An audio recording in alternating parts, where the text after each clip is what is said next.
the leader of parliament,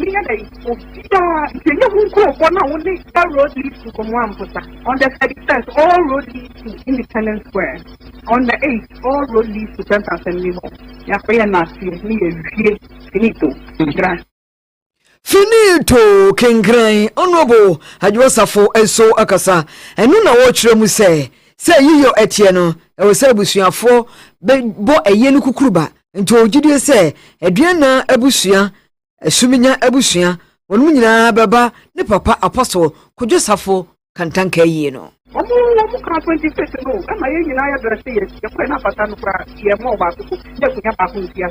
sai you will be surprised say the supported in the food here when independence o me tutu ntuma be na because me o ma ye dia ma na hu at the piano say ya ni be say we are say ni we the piano ni to create come as sorry for ni na what the branch say mo dey papa the piano obi a ma ye ka en e ko ye ya di o mo tutu ntuma be na ye ta di see it o mo ta ye say to ya ko sere mo tu ko no dey ma ye ye big crap papa so you fly then na better o mo wie no to nobody can stop them. They can go ahead and do that. We knew we problem cry. Honorable Ajosafo Apostle Kojosafo kantanka ye ho nkaibo ene ode atudwe. Yantua so ne yankwa ani mai ensem fufuro mu. Wo wura bi efe no kwabra wia dodo no ase asawodo. Asawodo etasi droba onye mfie be se aduanan enwotwe. Ne na no da ene betu odwa se nkranza ya kotwi ene oja wone ne yere tie na akasa kakra eba wone ne yere entem. Ene ko ba se be se anajo duba kum ho no wo musisa ntokwa edefo aso a ne no ena ade a chen ye wo kra yesi wo kwa adwuma kra so wo kwa adwuma wo yakon no se ene yakwabra wia wo wuda ne ka anim se hifo ne kodi na wuo se hifo ne kodi na wuo ene ye wontumi hu na efie wura oyoba ene woje bre ene santwefo di nkomo sampa wonde efie wura na sabia kasa ene menteme nwanse kra na se ntokwa de ewa wade biem enti anadwuno antokwa ne ba sa no ndi onim se ne yire ananse bia oba no okunu ena ade asie ni na pa se wokra so wokwa adwuma ba na afia kwa kwunu se wowuda ne kaim na kai si nkwanchen ne de ahwehwe wono maso pa ntimi kasa yi wo de akokora mechemo tware ya hwehwemu egusu a aposifo eye eho entutua ne CDC bia na landlady efiewura ne nsemine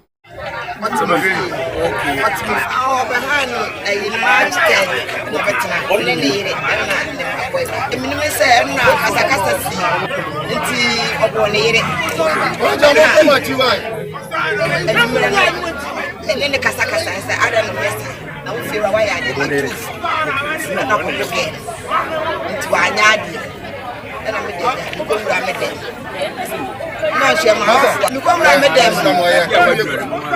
and I don't know yes two car enti minim enti na me busa na yere say na kwabena we and was no na you two car enti onu de oni ba bi okọ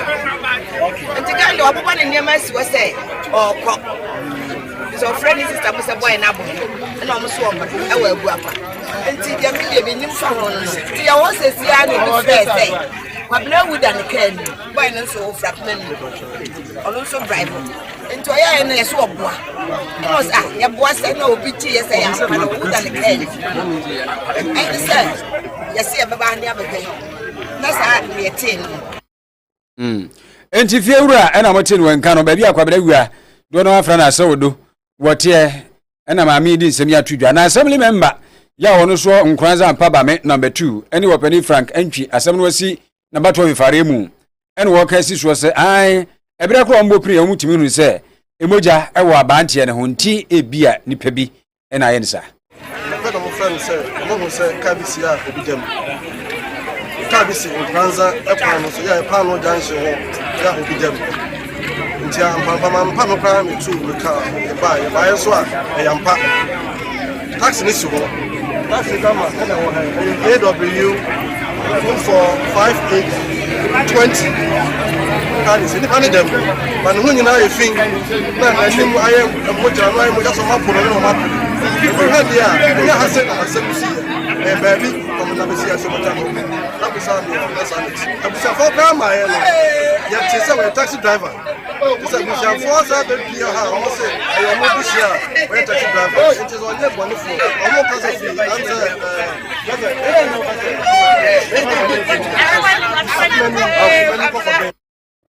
Yo, enti assembly bedwani ya ono so nkwanza ampaba me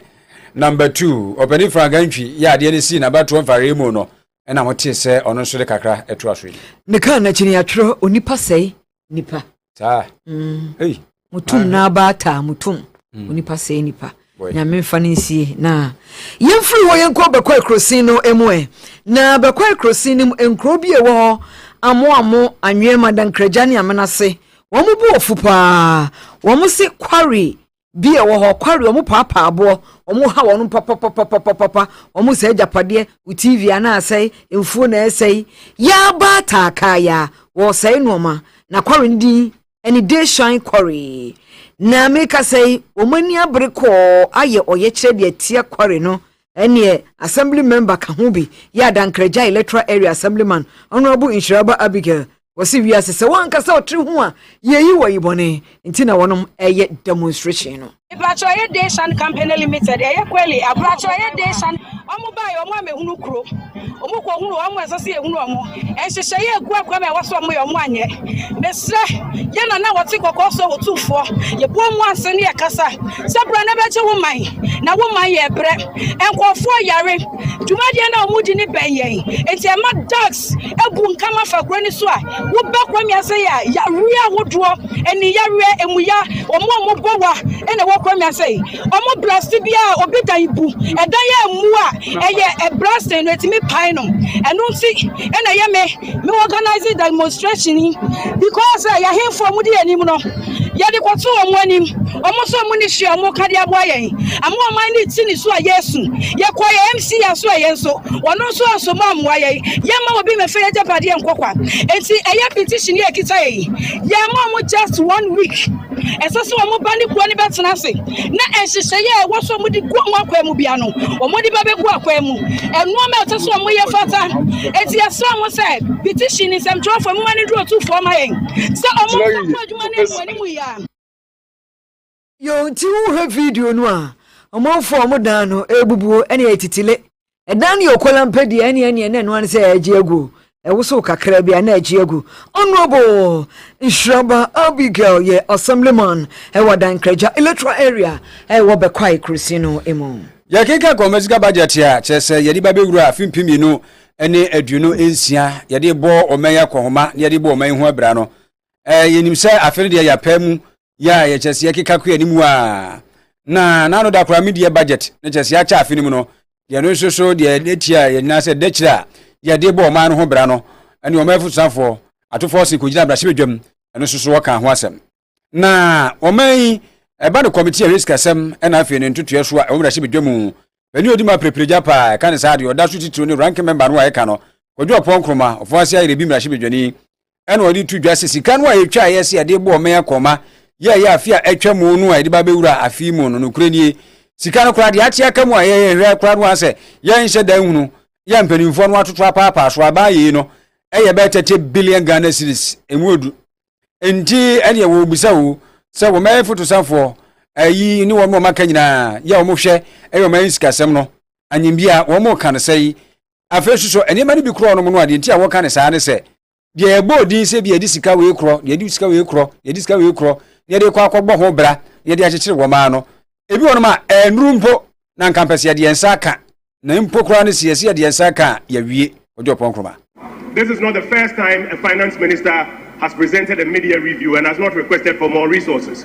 In fact, what has happened for the first time is that this is the first time a finance minister has presented the media review and has not been able to tell the country how much of the economic program has been executed and how much has not been executed. This government, this minister, made promises of projects, jobs and programs to the tune of 30 billion Ghana cedis, which it has not executed as at half year. As at half year, they have under-executed the budget. The reason for which many of you don't have projects going on in your constituency is because they have under-executed the budget by 30 billion Ghana cedis. You see the money you are supposed to spend on flood control programs. The World Bank says because of your expenditure encumbrances, you refuse to spend so that your books will look good on paper. When the floods came, 34 people died, 6 went missing. That's the cost of what you are doing. What on What's the young country there? Inflation 5%? we will marry apra preske fikrom to be antade enti konyo oponkroma ena motie ne nka se wadi semu atudwamra hye na nsusu no agya edu dom kase no asuo no pani pa ba ko no so amra hye bedwani ewo sanerigu abato pesu asuo pani ataisa se de dokuma no ka no mke tutu nsem bi kura sa akwa enya no kure. The minority always keep referencing Atuforcing is not spending, Atuforcing is not spending, and Atuforcing is not generating revenue. I'll grant MPP that their best years were 2017, 2018, and 2019. Because after that, anything you tell them, they will say it's COVID. So let's narrow it down to their best performance. Mr. Speaker, in 2017, they budgeted to raise 44.96 billion. They ended up by getting 41.25 billion, making a net unrealized revenue of 3.71 billion. In 2018, they budgeted to raise 49.40 billion. They ended up by getting 46.81 billion.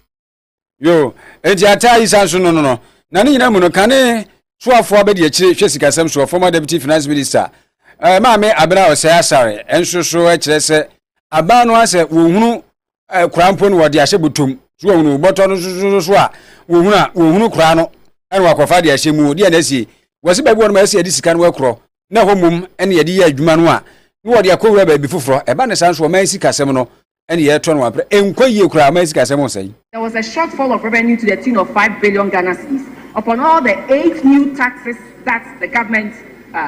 puts in place in 2025. So that is what we should be asking ourselves. What is happening? What is happening that we are seeing a huge shortfall in our taxes, even though we keep on increasing taxes or coming up with new revenue handles? Then, Mr. Speaker, I go to expenditure. Mr. Speaker, for expenditure, same time last year, half year 2025, we saw expenditure fall by 18.5 billion. But this year, half year, expenditure is down by 31.3 billion Ghana cedis. Government is therefore not balancing the books, Mr. Speaker. They are is balancing the books by just not spending. And if spending is not spending at the right places, Mr. Speaker, capital expenditure saw a downward trend of 14.3 billion. And for me, an MP from Etiwa East, where we have the Osino Enyinem Konongo bypass, you not spending on capital expenditure means I am not getting the roads completed. Entima me abna osaya sare soso de eno no. Yemwemu ewo Oti region Nkwanta South. Ne Nkwanta South sojafo aye train bi ntitie bi wo hono mu a wawie na wotwemi ensantete ya afi bia no wo mo ye bi ewo ho. And I'm sorry so Emma, a chief of army staff, Major General Lawrence Kwaku Betanu, Ekasa wase, and watch us and saying, and Qantas House no, Ban Zaman Lafia, Asumjeni Honufise, a kunkum was to be a coso why they care few at home so and proud roddy ever honomo. Na chief of army staff, I'm a warning, was ever boomy yida boomy, bibi to me bibi. Mokonye moko de bie pusu de bie chese omo anya kukuru ne keka no ompotem ho no mo a take afadi musu ehumbi be Thomas ase awoso omba oso omho a chese omo ani abre a omo mpa keka e ompotem fi se sojafo treyi ne omo abeje wo ho no omo mia pa senunu a omba kire omo se biribi wo ho. I additionally want to use this opportunity to call on the people in Nkwanta South that Ghana needs peace. This municipality should not be a source of insecurity for the region and for the country. And that the Ghana Armed Forces is putting up enough capabilities within this municipality and will decisively deal with any individual spoiler who want to create problem or any group of people who want to create insecurity in this particular geographical area. Major General Lawrence Kwaku Betanu, a chief of army staff.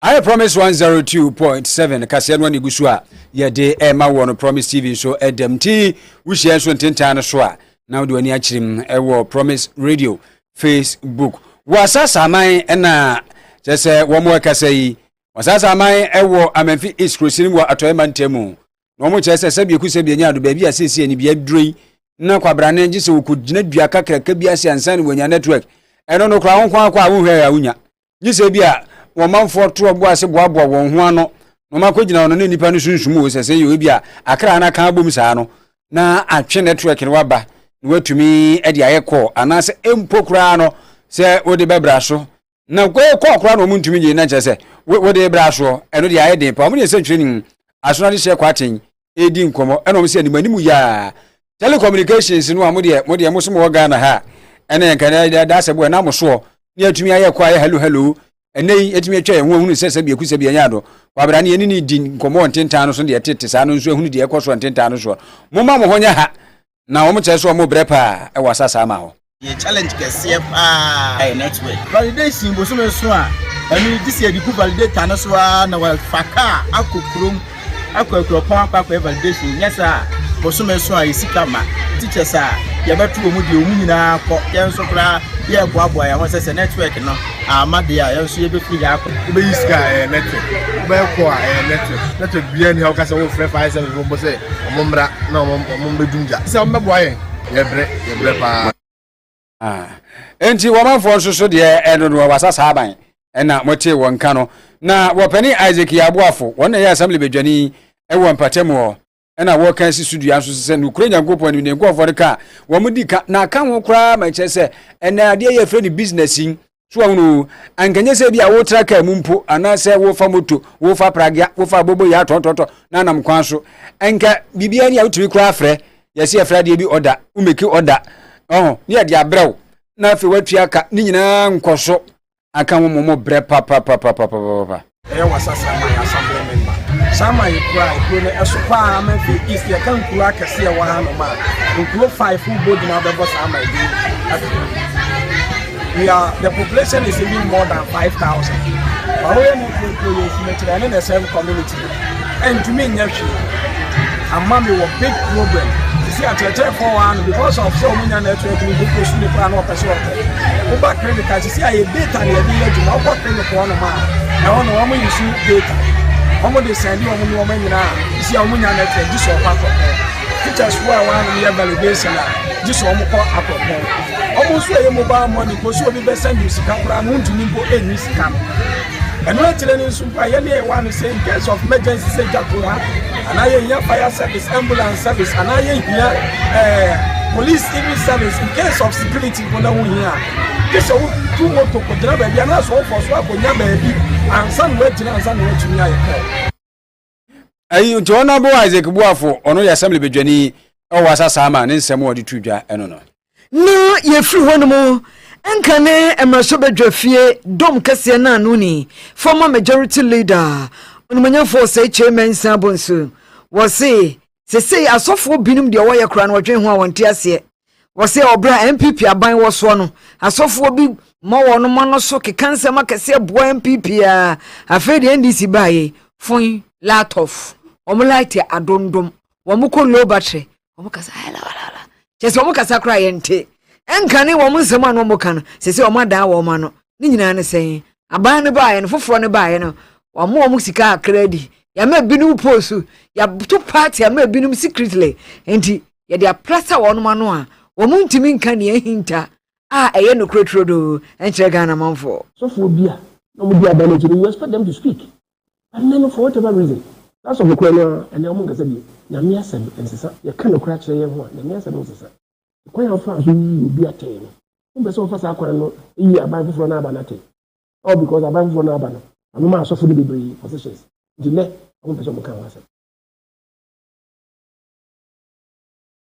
onumanyafo se chairman sabonso enkane majority leader Ghana mrashebedwam wo David Nanade wono so ena woye mobile money channel development manager echese wo hwe no northern sector ma MTN adwuma yekonu a wo chese wo mo de niam dodo no na ewuro aba afunim ni titiri artificial intelligence AI abayi a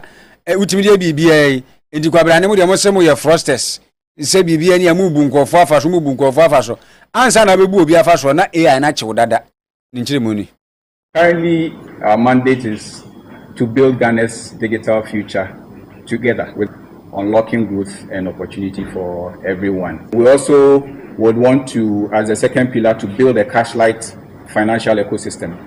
And I mean, as the name suggests, is just to minimize the use of cash. There are a lot of issues when you are dealing with cash, no transparency, no records, theft and all of that. So we are trying to help build a cash-light financial ecosystem. And then our last pillar, the third, is to accelerate economic development. Antina enono wura David Nana Ade na motin wenkano na yebese esanse usubim ne ti asempote okan. We are building enhanced security and what we call near real-time monitoring. Things AI, machine learning initiatives that help us be proactive instead of being reactive. Things that, because the fraudsters are always one step ahead. And so we are seriously investing into that space to ensure that we are either at par, our focus is to be ahead of them. So things that can detect before the fraud even happens. Already there are so many things we've done, making sure that, for example, today, if somebody commits fraud, we don't just block the number, we block the phone as well, for it to be a disincentive to the fraudster. There are so many things we are doing in partnership with the law enforcement agencies. Today there are more arrests. Unfortunately, there's not so much visibility on it. It's not something we can come and show people's faces that this person has been arrested, but there's so much we are doing. The incidence of fraud is going down. Okay. And we have what we call the Shine Your Eye initiative. Until Opani David Nana Ade, and Martin Wenken, or no, mobile money channel development manager. No, northern sector ma MTN. Ejuma yoku HSA yadwaso ewo ensem fufromu emfa emmamo na unse eneso akoye brada nti somafo Paul apostle Paul de waka ewo Philip Fongma eti baako imuaduonu enso no se akristofo mommo abrabo a ebese Christ Kristo nu ankasa emfa woni si de sitie bia yene apostle Emmanuel akon Victory Outreach Church HSA asofo nu mpanimfo no ba kono no na oba Orepa FM Promise FM Promise TV Orepa TV HSA from Broadcast Limited here dai human resource manager no na yene ni nkomo ne yemisa ne se anyimbi ade ba ade ne beda di se ampa se wo ye sa ade no a HSA Kristosu ewo mu aboso memo adwo yo enwure su de ye sa ato achi ubiem se de mabo ani nu a ede na etre sa odaruma yo kobe we de me da se ewo wasun bi se na mechia promise I refone promise it for nyina and so you say Philip form e trebako eduno enso de Yesu kan say living worthy the poor kan was living worthy of the gospel or say yema ya brabo no ase hwere no anase asempa no yema brabo no ase asempa no enema num na okan wasem asempa no kasafa kruye ho nti bebia nimpa ba ko a woni nimpa dodo ahia sɛ ye busuam sɛ ye fie sɛ asɔre sɛ adwuma sɛ confusion baba ni sɛ firi wo sɛ wo kruye ebeba igina wo so bi ka sɛ papa yi ana maame odanso nti living worthy of the gospel the kind of and then the Bible also showing Christ so living a life of boldness, living without fear. Young Jenny, first young Dan Jenny, the action my uncle na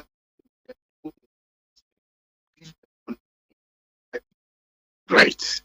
And also the Toshibi, no. Rade epese etra wa bra ehu nem ye de kokudro nam ye na eye bibia ni nyina mu no se be bia se ka no kore a egina nyame asem ni Kristo so no ni se bu ni se esuro se de kokudro e ka no kwasem ni nyina ra afi de toso miensa Yesu se sane metel monye sa Paul se monye monanti se o se mon hwem nsia mesene me hwe Kristo esua no into living worthy of the gospel ni say ye nanti sane Kristo nanti Yesu enkodin sekuru Yesu Kristo ye fense wan kotena bebia ensem fata se oni patro se wadi nyina kwane monye de nyina na fata yi de tosubium Yesu Kristo na asase no hwe se yen se ya tena sem asem e de nsai bia bra brabo yen ka bi ntira foforo na foforo so emra me no into living worthy of the gospel well no ena ye twatwo ne say yen kai say ye nantie ye ne bibia na bible se wosu yo kristo ni ogidi ni wo kristo mu a